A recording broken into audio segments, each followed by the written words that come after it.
ZAMFARA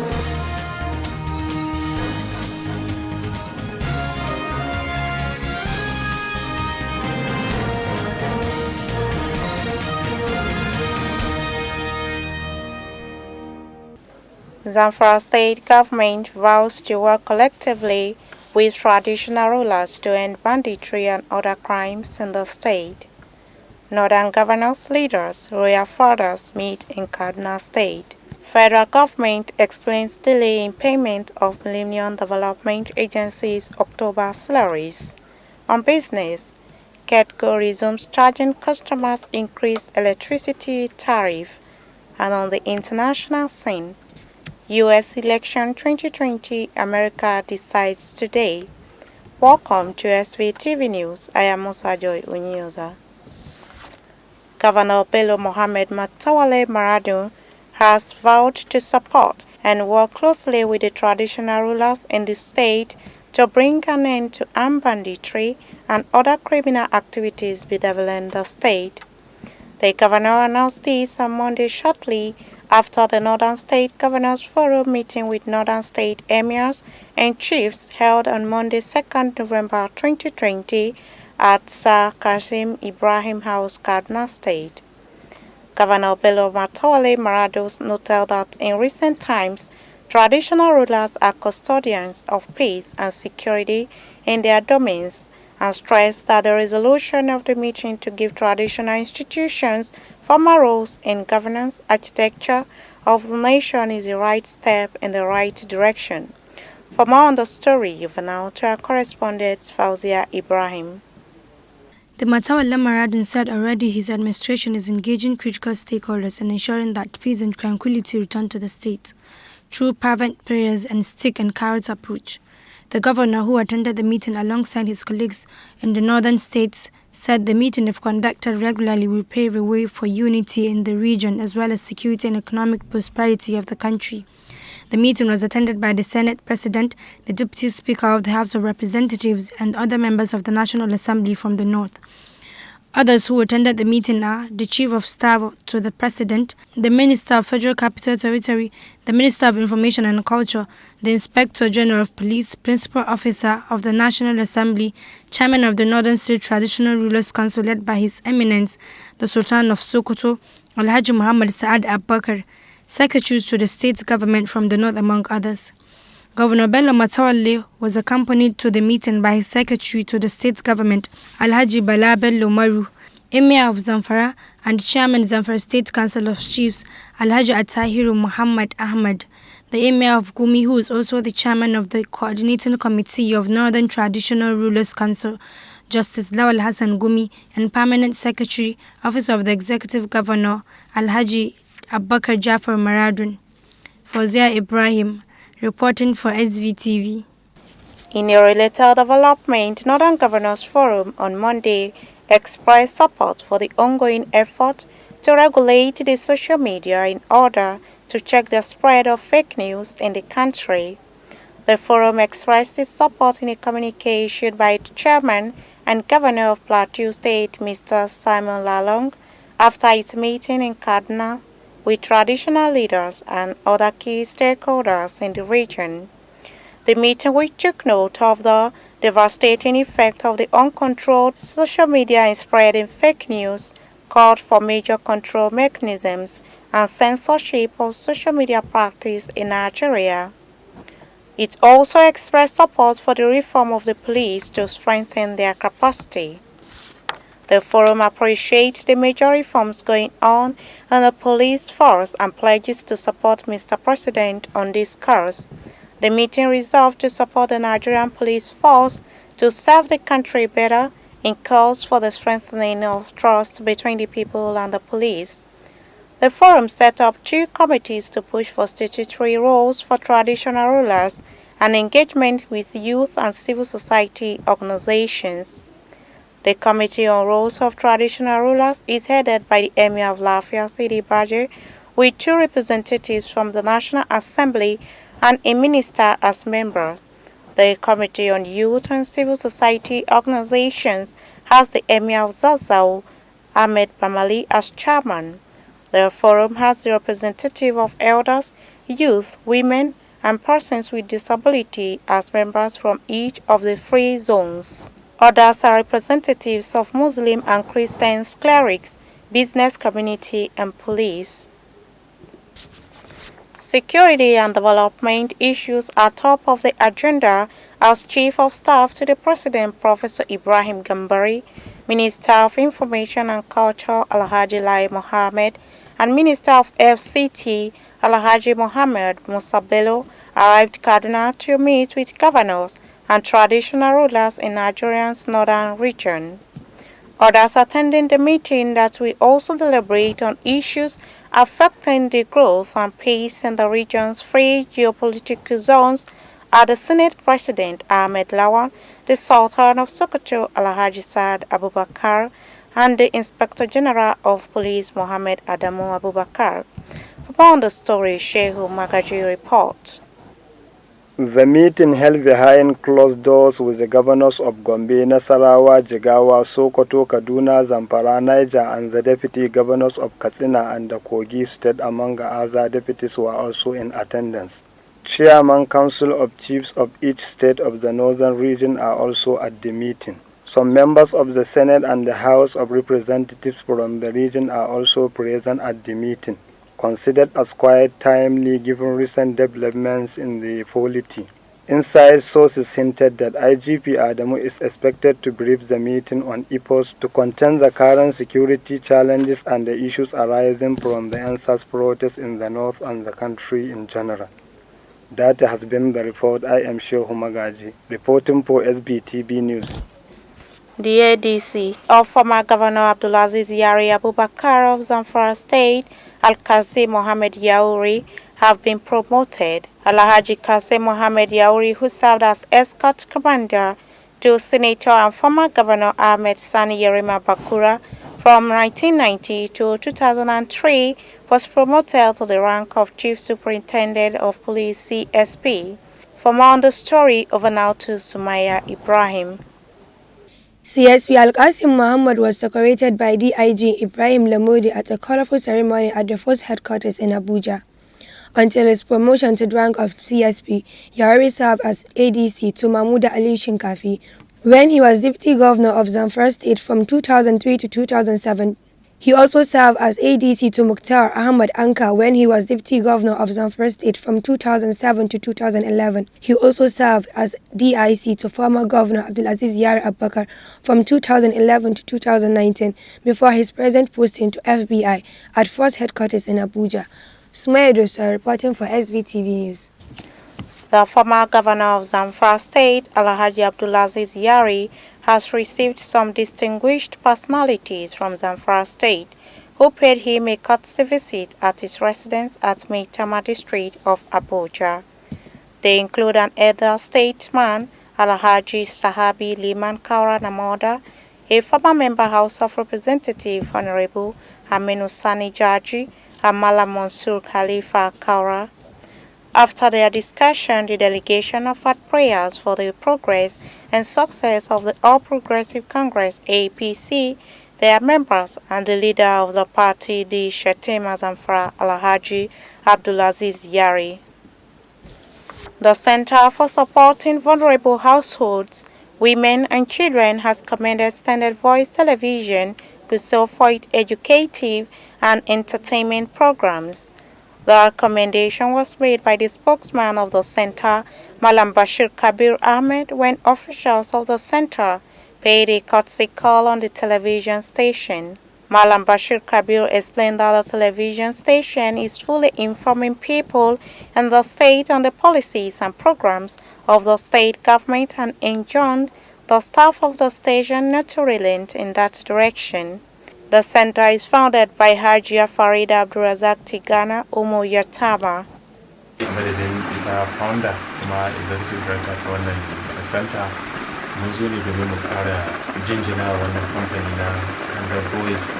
On behalf of the founder and chief executive officer of this center, we have come to show our appreciation to Standard Voice Television and the way they educate, enlighten and inform the people of Zamfara State about happenings around the world.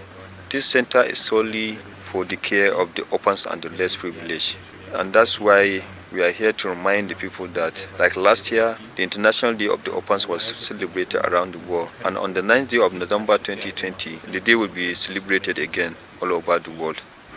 So bara an yi irin wannan biki, wannan shekara ma Allah ya sa ta dawo, ranar 9 ga wata in Allah ya yarda za a sake wannan biki na tunawa da ranar marayu ta duniya. Receiving officials of the center, the chairman and chief executive officer of the television station, Alhaji Ibrahim Dosara, pledged the station's continued assistance to the center to enable it to assist more members of the less privileged people in the society. Alhaji Ibrahim Dosara said that the station will continue to publicize the activities of the center at no cost. Gidan talabijin na Standard Voice ba zai kasa a gwiwa ba wajen baku kai da goyon baya da dukkan shirye-shiryen da kuke yi na tallafa ma irin waɗannan mabukata. The SVTV chairman called on well-to-do people to assist the center as well as establish similar centers so as to assist more members of the underprivileged people in the society. It appears that the leaders and members of the opposition All Progressive Congress APC are having sleepless nights ever since Governor Aminu Waziri Tambuwal of Sokoto State revealed his plan to construct 342 housing estates for public officers and senior civil servants in the state last week. The governor, while receiving the report of a committee for the delivery of affordable houses to people of the state, explained that the commemorative project to be named 342 Housing Scheme was a special scheme for a broad spectrum of technocrats and the employee of the state. This includes civil servants, public servants, members of the State Assembly, members of the State Executive Council, permanent secretaries, Director General, and directors. For more on the story, Hawa Muhammad report.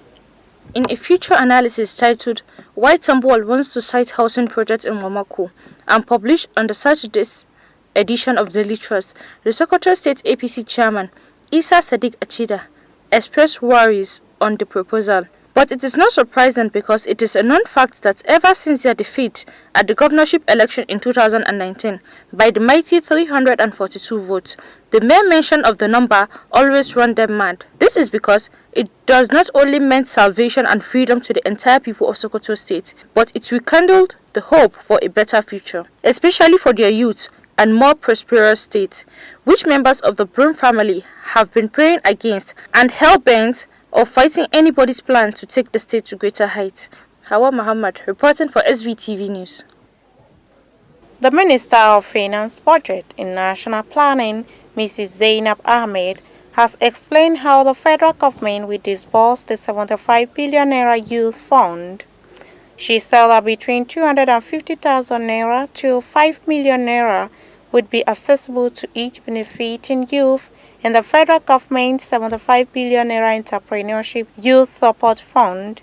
The minister was speaking to 77 district heads and religious leaders in KADUNA state in continuation of President Muhammadu Buhari's directive to all his cabinet members to return home and interface with their constituents on the effort of the present administration towards national development.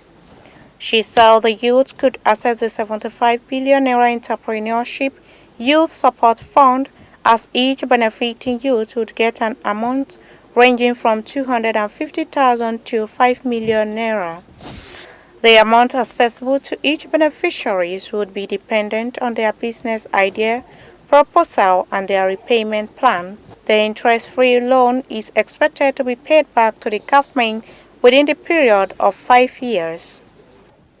The federal government has attributed the delay in the payment of salaries in some ministries, departments, and agencies to the fact that the 2020 budget was passed into law before the conclusion of negotiation on the new minimum wage and its consequential adjustment. It saw the provision made for salaries of some MDAs based on previous salaries had been exhausted, hence the delay in the payment of October salaries of some workers. The Director of Information Office of the Head of the Civil Service of the Federation, Olaomi Ogumosunle, in a statement made available to journalists, quoted the Head of the Civil Service of the Federation, Dr. Folashade Yemi Esan, as making the clarification. For more on the story, over now to Samira Ibrahim. The clarification came amid rising tension among the affected federal workers. Some of the affected workers were said to have stormed the office of the head of the civil service of the Federation at the Federal Secretariat complex in the early hours of the day to demand the payment of their salaries. Although Ogumosule denied knowledge of such protest, she admitted the delay in payment of October salaries and said a committee was already working to come up with the figure of what is needed to pay the salary. She expressed the belief that the exercise will be concluded this week and the outstanding salary paid. Samira Ibrahim, reporting for SVTV News. The Kano state government says it is currently eradicating insecurity in the state. The Deputy Governor Alhaji Nasiru Yusuf Gawuna made this known in a popular standard voice television program Bakomako. The Deputy Governor stated that the Kano state government came into forefront in tackling insecurity and bringing lasting peace in the state. The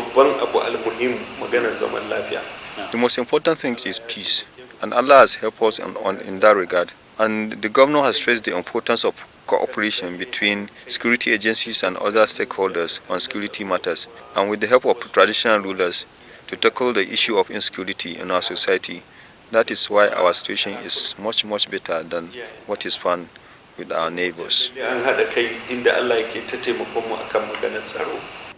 The Deputy Governor further stated that they have made plans to sponsor 500 youth in both Western and Islamic studies and to give them teaching jobs immediately after their studies. This, he said, is to help them become self-reliant and dependent on themselves.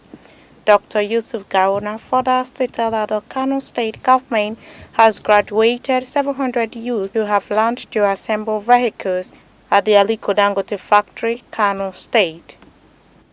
Some hoodlums have attacked Muslim communities, destroying properties and 2 mosques in Nsuka local government area of Enugu State. Reports say the altercation started when a Muslim woman selling tomato took keke napep from a village market to her shop in the town.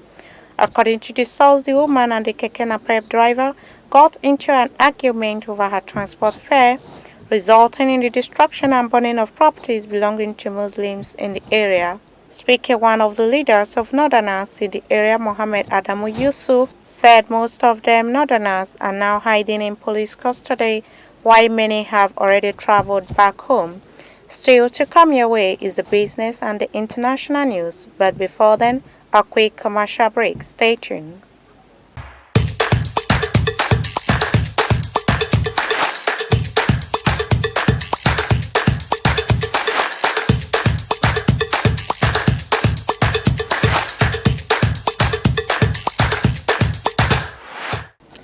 Welcome back on Business. Samira Ibrahim has more detail.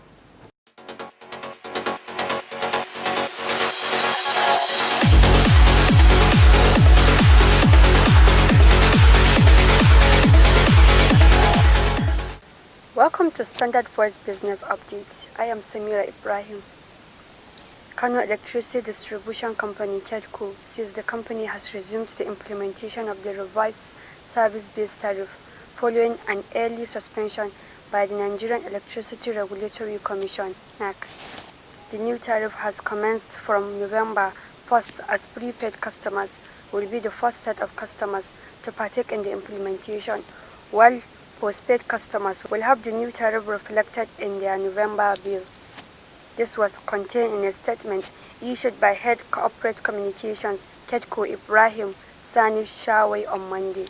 Reports said that the Nigerian Electricity Regulatory Commission (NEC) on September 30th ordered electricity distribution companies DISCOs to suspend the implementation of the new tariff till October 11th.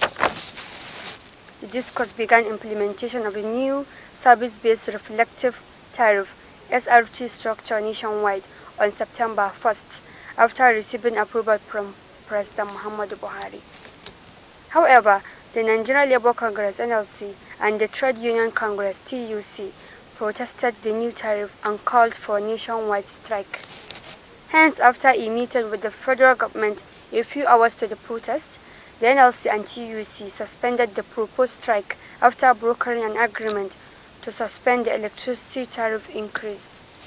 The statement by KEDCO on Monday said the new tariff has some modifications to them in favor of the numerous customers, as customers in Band A, B and C are known to get some discounts. Customers on Band A will enjoy 10% reduction on the approved service-based tariff. Band B customers will enjoy 10.5% reduction, while Band C customers will enjoy 31% reduction. Furthermore, Band D and E customers will have no change in their tariff as theirs have been frozen. And that's all on the business update. I am Samira Ibrahim. Thanks for watching and goodbye. And on the international scene, about 236 million Americans will today decide between President Donald Trump and former Vice President Joe Biden, who will lead the country in the next 4 years. Already more than 94 million people have cast their ballot in early voting, putting the country on course for its highest turnout in a century. In the U.S. election, voters decide state-level contests rather than an overall single national one. To be elected as U.S. President, a candidate must win at least 270 votes in what's called the Electoral College. Each U.S. state gets a certain number of votes partly based on its population, and there are a total of 538 up for grabs. The system explains why it's possible for a candidate to win the most votes nationally, as Hillary Clinton did in 2016 but still lost the election. According to national polls, Biden is leading by a narrower margin in many key states and has multiple paths to victory. Trump's route to the required 270 votes is thinner but still viable, meaning either candidate could win. President Trump's campaign is counting on a surge in election day turnout from his supporters to fuel the president's path to re-election. Biden is ahead in sufficient swing states to allow multiple routes to the 270 electoral vote needed to win the White House, including through the Sun Belt and the Midwest. Biden's senior advisor Anita Dunn told Jake Tapper on CNN's State of the Union on Sunday that they are very confident about their pathways to victory. Biden is hoping that wins in the states like Arizona, Florida, Georgia, or North Carolina could send an early signal later today that he is heading for victory. That has been the news from Standard Voice Television. To end the news, a quick look at the major headlines. ZAMFARA state government vows to work collectively with traditional rulers to end banditry and other crimes in the state. Northern governors, leaders, royal fathers meet in KADUNA state. Federal government explains delay in payment of Millennium Development Agency's October salaries. On business, KEDCO resumes charging customers increased electricity tariff. And on the international scene, U.S. election 2020, America decides today. That's the news on behalf of the production crew and head of news in current affairs department, Alhaji Ibrahim Garobatino. I still remain Musa Joy Unyoza. Thanks for watching and stay tuned.